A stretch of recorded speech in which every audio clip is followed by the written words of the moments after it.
Dear students, আজকে CSS part 4। So গত পর্বতে দেখিয়েছিলাম দুইটা প্রপার্টি অ্যান্ড ভ্যালু দেখিয়েছিলাম, ব্যাকগ্রাউন্ড অ্যান্ড কালার। সো আজকের এই পর্বে কিভাবে লিখতে হয়, কয় ধরনের করা যায়, প্রপার্টির নামগুলো লিখে দেবো জাস্ট। সো শুরু করার জন্য ফার্স্ট অফ অল আমি সিএসএস ক্লাসে চলে গিয়ে নোটপ্যাড প্লাস প্লাস দিয়ে ওপেন করার পরে ফাইলটাকে জাস্ট ব্রাউজারে ওপেন করে নিলাম। ফার্স্ট অফ অল আগে জানবো সিএসএসটা কয়ভাবে লেখা যায়। So first of all inline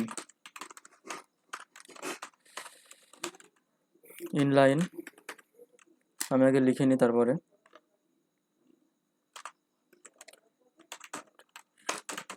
internal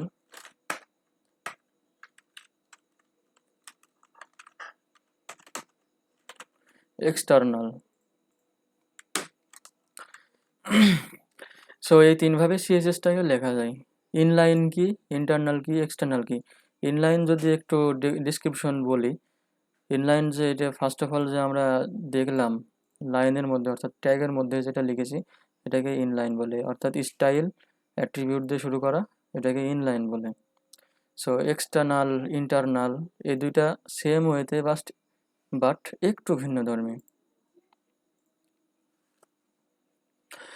so এবার জানা যাক সিএসএস গুলো কিভাবে লিখতে হয়। First of all property colon value, তারপরে সেমিকলন দিয়ে শেষ করতে হবে। লেখার নিয়মটা একটু দেখেন প্লিজ, মনোযোগ। ফার্স্ট অফ অল প্রপার্টি লিখবো। প্রপার্টি বলতে কালার, যে আমি কি দিতে চাচ্ছি এটা প্রপার্টি নেম। আর ভ্যালু, আমি যে প্রপার্টির যে মানে ভ্যালুটা কি দেবো, অর্থাৎ যে আমি কালার দিয়েছি কালারটা কি কালার দেবো, এটা হচ্ছে ভ্যালু। সো আশা করি আপনারা এই জিনিসগুলো বুঝতে পারছেন। সো লেখার নিয়মটা একটু ভালো করে দেখেন। ফার্স্ট অফ অল লিখবো প্রপার্টি নেম, তারপরে কলন, তারপরে ভ্যালু দেবো, তারপরে সেমিকলন দিয়ে শেষ করব। সো এটাই হচ্ছে ফর্মুলা লেখার। সো আজকে আরেকটা জিনিস দেখাবো আমরা কি কি প্রপার্টি নিয়ে কাজ করব বেসিকভাবে। সো এই যে আমি জাস্ট টিউটোরিয়ালের সময় বাঁচানোর জন্য এগুলা লিখে রেখেছি, আপনারা জাস্ট একটু দেখে নেন। সো ফার্স্ট অফ অল আমি দেখেছিলাম ব্যাকগ্রাউন্ড কালারটাও একই, এই দুইটা একই কালার, একই কাজে ব্যবহৃত হয়। ব্যাকগ্রাউন্ডে কোনো কিছু ব্যাকগ্রাউন্ড দিতে চাইলে কালার, ইমেজ টিমেজ যাই বলেন না কেন এগুলা ব্যবহৃত হয়, এই তিনটা প্রপার্টি। আর কালার, টেক্সটের কালার দিতে চাইলে কালার প্রপার্টি ব্যবহৃত হয়। যেমন এই যে এখানে যেহেতু টেক্সটের কালার দিয়েছি রেড, যদি একটু দেখাই, এখানে কালার যদি হোয়াইট করে দিই, হ্যাক্স কোড এফএফএফ, এই যে হোয়াইট কালার কিন্তু হয়ে গেছে, এটা হচ্ছে কালার। সো এগুলো নিয়ে টেনশনের কিচ্ছু নাই, আমি জাস্ট আপনাদেরকে একটু ইন্ট্রো দিচ্ছি, আপনারা জাস্ট মনোযোগ দিয়ে দেখতে থাকেন, কন্টিনিউ করতে থাকেন, শিখে ফেলবেন। এটা একদম ইজি, পানির মতন সহজ। আমার সাথে জাস্ট প্র্যাকটিস করবেন প্রতিদিন।